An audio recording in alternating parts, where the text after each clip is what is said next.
Hello, and welcome to Youth Empowerment Radio. My name is Claude, and today we are interviewing Lenae Davis with the Center of Policy Research.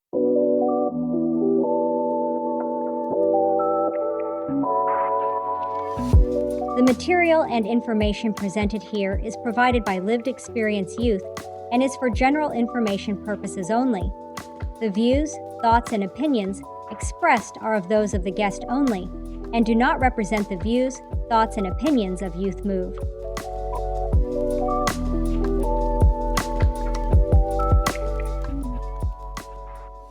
Thank you for coming today, Lenae. Thank you for having me. Hey, no problem. So, first basic question, could you please introduce yourself and your role at the Center for Policy Research?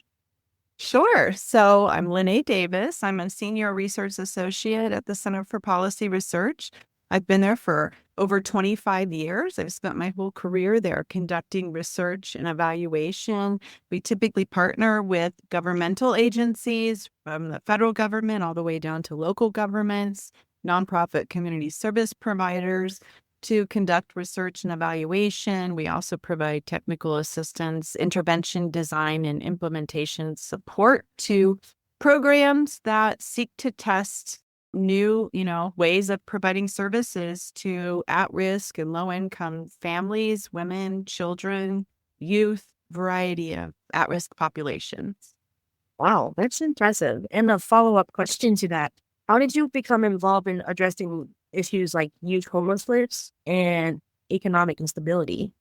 Yeah, that is a good question. Well, the Youth Homelessness Project, we have several of those, but how I first was introduced to it was through the child welfare system in a project called Pathways to Success that the federal government, the Children's Bureau, and the U.S. Department of Health and Human Services funded to the state of Colorado's Division of Child Welfare to test, first to design an intervention aimed at preventing and addressing homelessness among youth aging out of the foster care system. And that study really led to several other projects that I've worked with the Rural Collaborative on Homeless Youth in Colorado that serves the balance of state rural youth and supports youth experiencing homelessness across rural Colorado, among a few other projects. But I've been focusing on my research on youth homelessness now for upwards of, 13 years. Wow. So it's kind of like a spiral web effect, like you start something and then kind of just... Yes, I never thought my career would take that focus, but I have to tell you that it has been very rewarding and profoundly I've enjoyed it, just being able to support services to youth who are experiencing some really, traumatic and challenging situations. Awesome. Could you discuss your work with HUD, particularly the HUD-funded study you lead? And how has leveraging administrative data helped create more effective programs to address youth homelessness? Yes, I'd be happy to talk about that. So this project, it's a mouthful, so I'll say it slowly, but the U.S. Department of Housing and Urban Development, a Center for Policy Research, my organization, along with our partners at the Colorado Evaluation and Action Lab at the University of Denver and the University of Colorado School of Medicine, some researchers there, to build a sustainable and replicable approach to identifying youth homelessness, the prevalence of youth homelessness. Basically, how are youth identified and counted in administrative data systems? And, why is that important? Well, it's really important because youth who are experiencing housing instability and homelessness have a variety of challenges. Some are within the child welfare system. They're attached to child welfare and get supports in that manner. Others go to school or attend non-traditional school settings, and they're identified as homeless or unstably housed in their school environment, and there's services to support them in that environment. And then most often they're identified through runaway and homeless youth service providing agencies across the state and, across the country. And so those youth are identified in what's called HMIS, the Homeless Management Information System. And so this study sought to combine identified youth within each of those administrative data systems, deduplicate them, so mesh them together, merge them together, and count how many overlap. What's that overlap look like? How many are or are not identified in one single system, two systems, three systems? And we could continue to do this for as many systems as available, but we had three for this specific study within a particular geographic area.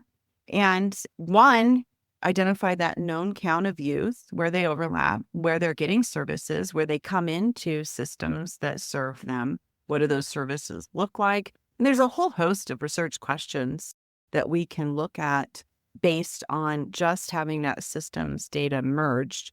But then beyond that, with our partners at the University of Colorado School of Medicine, we used what's called a capture-recapture analysis, kind of like they do when they estimate kind of the wildlife population and migration trends, to look at how many youth are unknown in those systems. So we have a known count, and then we use a statistical analysis to identify an unknown count and put that together to get a result that is really a more accurate number of youth who are experiencing homelessness in a given geographic area. For this instance, the state of Colorado. Looks like you guys put a lot of time and dedication into that, because you summed it up so well, and you ended up answering the follow-up question I had.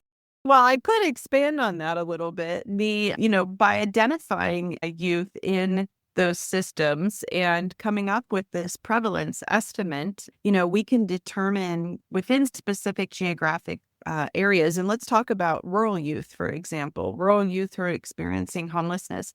There's not a lot of supports out there for those youth. We know in Colorado that the balance of state continuum of care, supports rural youth across the balance of state, which is primarily the rural and frontier counties in Colorado.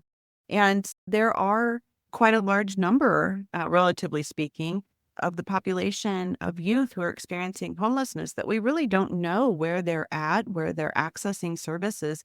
And by having this estimate, we're able to target kind of a specific county or a specific COC or a specific region within the state to better then allocate resources to serve those youth.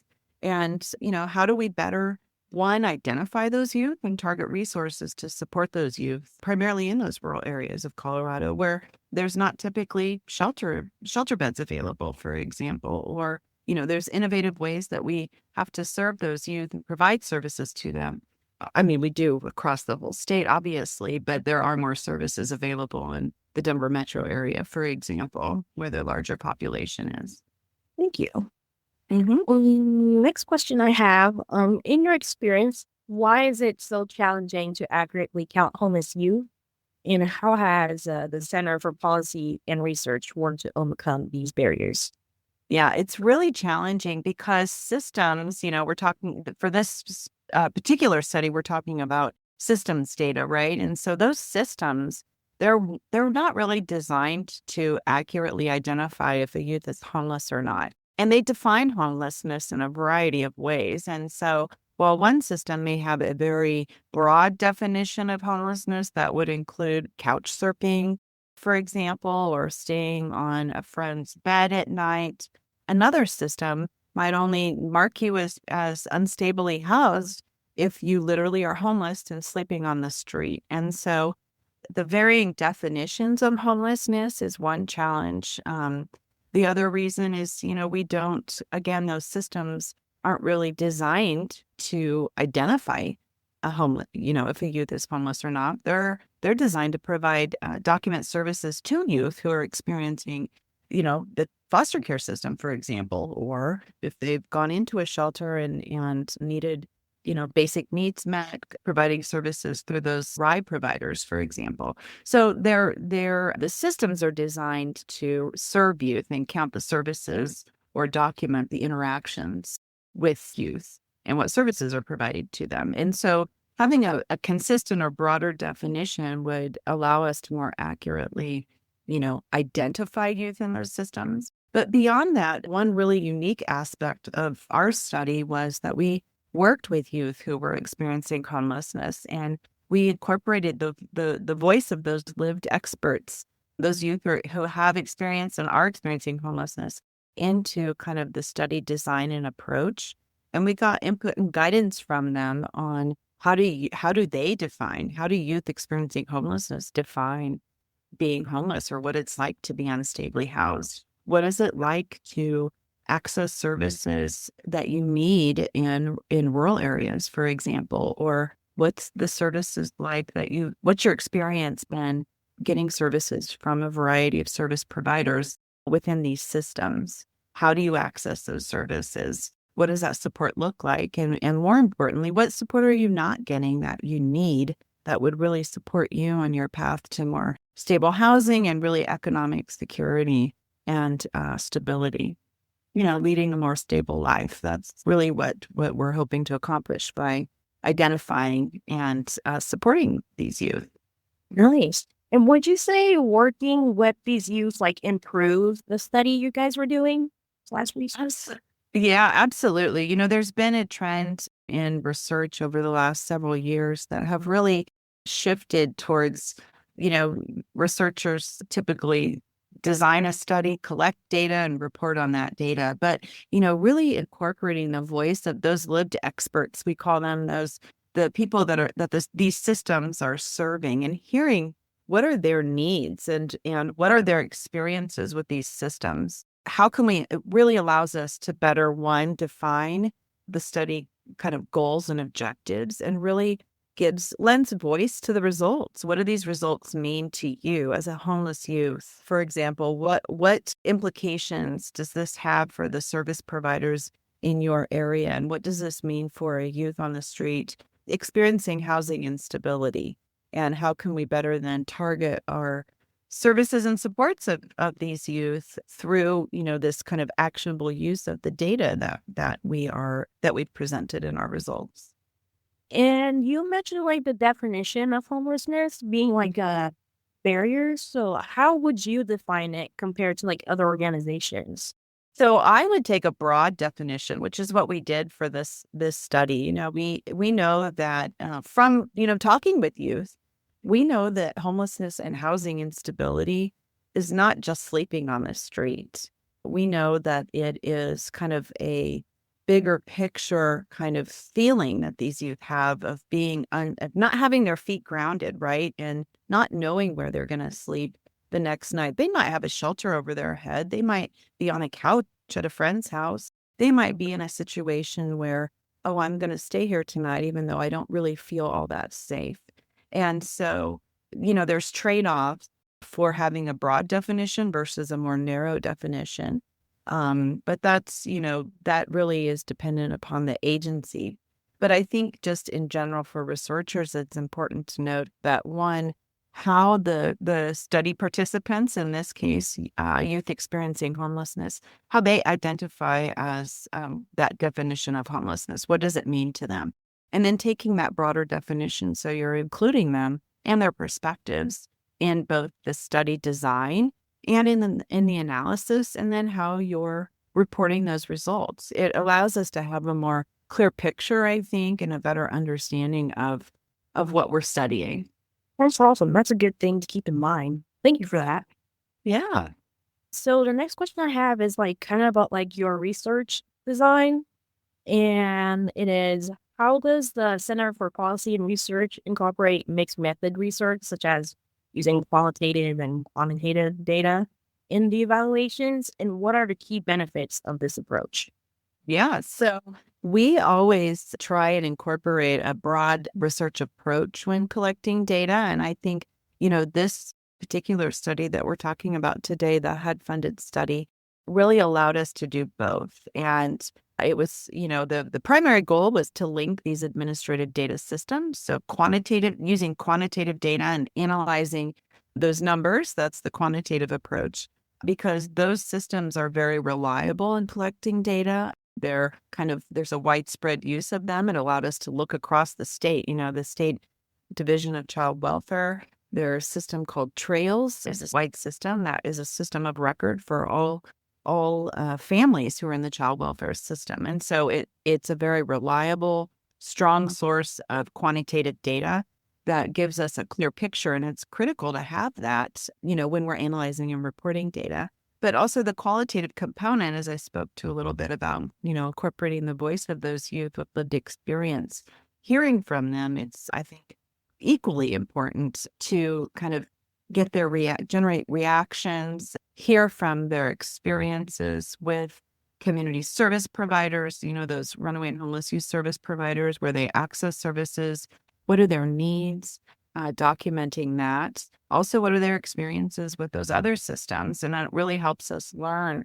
One thing with the education system, a lot of these youth are identified by our education system, but they're very, they're highly mobile. They're they're unstably housed, and so they move between various school districts. For example, we learn that they aren't really attached to, traditional educational settings. It's a big challenge for them. Having a non-traditional school setting I think, works better, is what we heard from them. But they also want to get that education. It's important to them because they recognize that education is going to lead them on a path to achieve some of those economic, stability in the future. And so I think hearing the voices of the youth and documenting that really kind of helps paint a broader picture of what's happening behind all of that data, rather than just reporting a bunch of numbers. And then in addition to talking with the youth and those who are served by these systems, we also spoke with the people that administer these systems. And it's important to hear from them as well, because, there's, again, documenting the difference in how these agencies not only define homelessness and how they collect data on that, but really understanding how they collect that data. What's reliable in those systems? What's not so reliable? What's required to be reported? And so what's kind of the best data within that system versus what might not be as reliable? And then really how these, learning from them, how these systems are designed to work, what some of the challenges they face in administering these programs and services to youth is also critically important. So taking an approach to kind of, hear from, whether it's the youth that are receiving these services or the staff and program and supervisors and administrators and directors that are administering these systems, I think that qualitative component is also equally important to the actual data, the quantitative data. Sweet. Would you say like what the youth are saying about their experience match what the staff and agency are saying, like service-wise? Yeah, I mean, it really varies widely because you talk to, right, where they're geographically located, for example. We know how the systems are supposed to work. And I think that a lot of times for a variety of reasons, the systems as they're designed, there's challenges to administering them in rural areas versus urban areas, for example. And a lot of it has to do with access to those resources and where youth can access those resources. A lot of youth who are experiencing homelessness, they're highly mobile, yet they don't have good transportation, for example, to get to a mental health treatment center if that's what they need, or access to medical care, or just a regular, access to school, for example. In the more urban areas, there's supports that school counselors, McKinney-Vento liaisons can provide to homeless youth so they can regularly and consistently attend school. But a lot of those service providers aren't available in rural areas. And so those rural areas have to be very nimble and flexible and come up with really great ideas, unique to support those unique situations that those youth face. There's not a Uber service or hop skip ride in rural Colorado for the most part, but in Denver you can find those services. So it's not for lack of resources per se. It's really more a direction of how, where those services might be available. And if they're not, how do we better support and direct resources to provide a solution to a lot of those challenges that youth face? Don't get me wrong, there's lots of hurdles and barriers in the urban areas as well. Mm-hmm. It's just there's, and that's primarily where the resources are directed. And so youth will migrate to Denver because, especially in the wintertime, if you're homeless in the mountains and it's very, very cold and you don't have a place to stay, you have to find a way to seek shelter and stay warm. And so you may migrate to Denver to access shelter services, for example. But if a youth, has some supports in these smaller areas. It might make it a little bit easier for them if we're able to better direct resources. If we know they're there, we can count them. When we have a count of them, we know they're there, then we can better direct resources to maybe support them in their kind of community of origin where they want to be better. Well said. When you put it that way, it makes a lot of sense because I volunteer at Mariposa, and it's kind of rural, kind of urban. It's like kind of in between. And sometimes we also have a hard time finding youth, or even if we do meet some of them, they have a hard time with transportation or like just getting access to the places they need to go. Yeah, exactly. And transportation is a big deal. If you don't have transportation, you can't go to school or you can't get to a job or, yeah. So we found a lot, talking with youth, we found a lot of unique, they've come up with a lot of unique solutions, a lot of them through the right providers in these smaller, less densely populated areas. One youth found a place, a couch to sleep on, and that was in walking distance to the grocery store that they worked at. So, it was good for them because they could walk. But, when winter comes, they're still walking. Yeah. You need a coat. This next question is about like some of the programs you mentioned. And the question being, could you elaborate on the Pathways to Success initiative and its impact on youth aging out of the foster care system?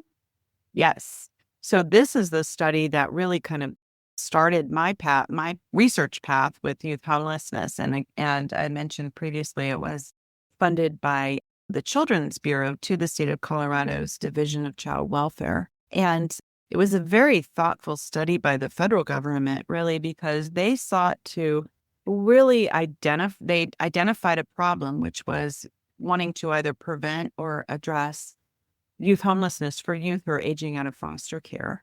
And so the idea was first, they funded the state to design a intervention. What do youth need? That's what we call an intervention. So what do we need to prevent and address homelessness among youth aging out of foster care? And so it was a very targeted population of youth.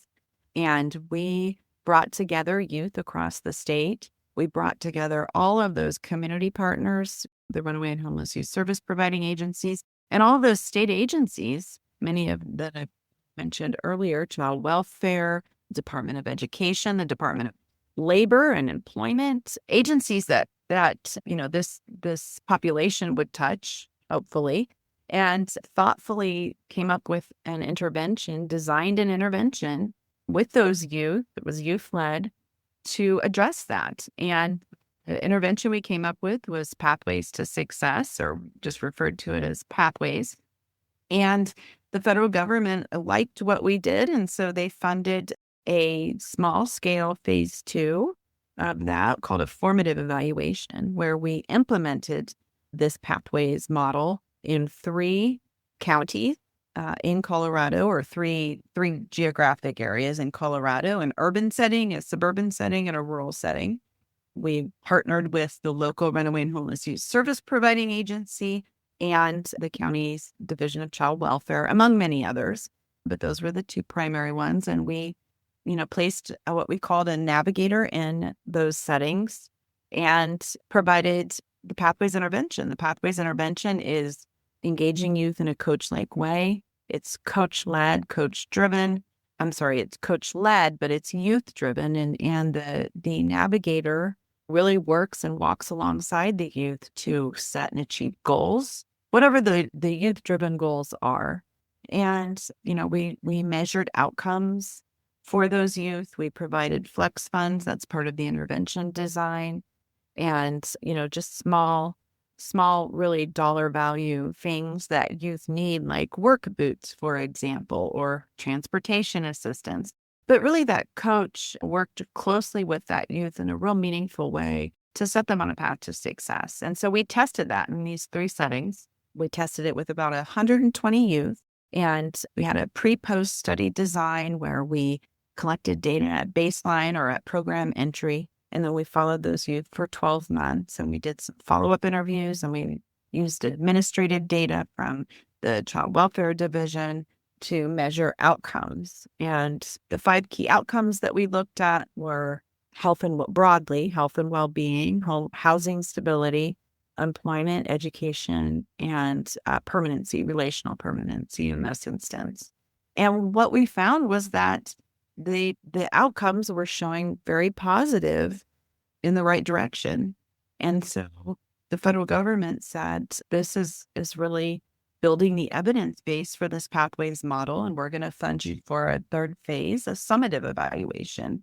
And so that's what we're just in the middle of. We just finished enrollments in our phase 3 summative evaluation of the pathways model. And what's a summative evaluation? Well, we're testing the impacts of this pathways model on a larger sample of youth who are receiving pathways services in half of our child welfare divisions across the state. And in the other half, we're comparing those outcomes for youth who receive CHAPI services or independent living services from the Division of Child Welfare. And we're looking at, building evidence for this model. Does this model lead to, positive outcomes for youth related to those 5 key areas? Did I answer your question? I don't know. Yeah, I just did. First off, you guys are doing an amazing job, like taking the time to commit to help out these youth, because those years can be like very hard. And I always feel like those ages are like their formative years, because what happens during that time affects them as they get older. Especially like the coach model. I really like that a lot, because young people tend to look up to others a lot. So if they have like a good role model in place, it helps them out a lot. That's what we're seeing. We hope. Fingers crossed. We'll just see. So you guys do a lot of research and studies. So how do you ensure that the research findings are accessible and useful to both policymakers and practitioners? Yeah, that's always challenging because, we don't want to sound too researchy, too technical, right? We try and make our findings very accessible to policymakers, to practitioners and programmers, to the field. I'll say the field in general. And we do that in a variety of ways. We, write big reports, which not a lot of people want to read front to back. And so then we condense that down into a smaller, more accessible report, research brief. We provide kind of an overview and present our findings at a variety of conferences across the country, but also to the practitioners in the field, right? The ones that really matter. And we want to be able to present to them what we're learning so they can then consider, making adaptations to their practice or how they're providing services to youth within their programs, right? And so we spend a lot of time, presenting our findings to, runaway and homeless youth service providers, for example, or those people at the state that really make a difference in how they administer these programs. Earlier, you mentioned like being grant funded a lot. So Yes. what does it mean to be 100% grant funded? And how does that relate to your company when looking for partners? Yeah. So, CPR, Center for Policy Research, is a unique organization. We're a nonprofit organization, and we are 100% grant funded. So what that means is that we find a grant opportunity, a contracting opportunity, an evaluation or research study opportunity, usually funded by the federal government or a state government. Again, we're a community service provider. Sometimes they want evaluation services to learn if their programs are effective. And so we'll partner with those programs that implement these services or these interventions and apply for that funding as a partnership with them. And we conduct that evaluation or that research study with those partners. And so that's really how we are funded and how we do the work that we do. And I guess what's so unique about it and interesting to me, that's kept me interested for over 25 years, is that, I get to kind of see what studies need to be conducted and go and pursue those ones that are of interest to me. And so that's, been very, very rewarding, I think, for me in my career. Do I even want to ask how long it takes to do grant writing? Because I want to do it. Well, it depends on the grant, right? Those federal government ones are, a stack of paper, 100 pages long with a lot of legalese and contracting language. But, the larger studies obviously take more partners and take a lot more time to write and can take many months. And then there's other, smaller scale studies that, once we've done it so much, we kind of have the hang of it, right? And so we are able to pull things together very quickly. I think I pulled one together. There was a very short turnaround time in a week. And so we just submitted something recently that we had to write something up within a week's time. So it's always working towards a deadline, right? And sometimes you have a long one, and sometimes it's a lot quicker turnaround. So that's the nature of the work, I think, in applying for funding. And then, of course, there's a lot of opportunities that we respond to, partnerships that we pull together, and then they don't get funded. And that's always disappointing. But the exciting thing is there's always a new study that comes up that we're all interested in. And some of those times we're lucky and they get funded, and some of those times we're not and they don't. So that's the cycle. Kudos to you, because my procrastination kicks in so much where I'm just like, I can't do. Yes, so we have to be very organized, but it's not just me. There's a whole team of us that really pulls together what makes us successful. Yeah, lots of smart people. Can you share a recent example of a project where the Center for Policy's research work led to a significant policy change or program improvement? Sure. So just taking a step back, policy takes so long to change, and it's like watching paint dry. It can be a very, very long process and quite boring. But with the Pathways to Success study that I was talking about, that has really led to building, we're building the evidence base for this intervention, right? We're building support for showing that if you implement this intervention, it's going to lead to these outcomes. And we know that. And so that's been very exciting and rewarding for me. And we've, expanded on that. Now we're testing it statewide. But throughout the course of that study, which, by the way, has been going on for almost 13 years now, it's quite crazy that it's been that long. It's the longest study I've ever been involved in.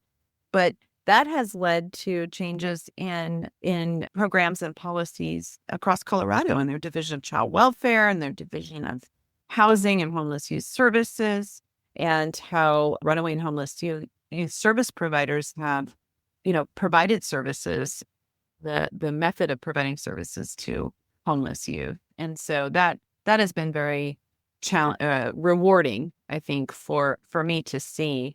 And I've gotten to see that because we've been studying it for so long and because the results have been so promising. We don't have results from the summative evaluation, and we won't for a while, but we're optimistic that we'll see similar findings from what we saw in phase 2, the formative evaluation. All right. Did that answer your question? I hope it did. Oh yeah, for sure. You've answered like all the questions so far. Even that's a lot to work with, which is great. My last question, you talked about the Pathways to Success program. So I was wondering, what impact do you hope the next phase will have for vulnerable populations such as runaway and homeless youth? Yeah, good question. So ideally, when we get the results of this study, and that won't be for over another year from now, actually 2 years probably, I think, we really hope to see the outcomes that we were able to achieve in phase 2. And then, we're expanding upon those even more. But the idea would be that those outcomes would then lead to this model, the Pathways to Success model, being an intervention that is shown to lead to these positive outcomes for youth. And so we really want to build the evidence base for this model, which leads to these outcomes of interest that we're measuring. And then that would lead to agencies across the country being able to implement this model to fidelity. When I say fidelity, that means there's an intervention manual that we designed. It's on our website, centerforpolicyresearch.org.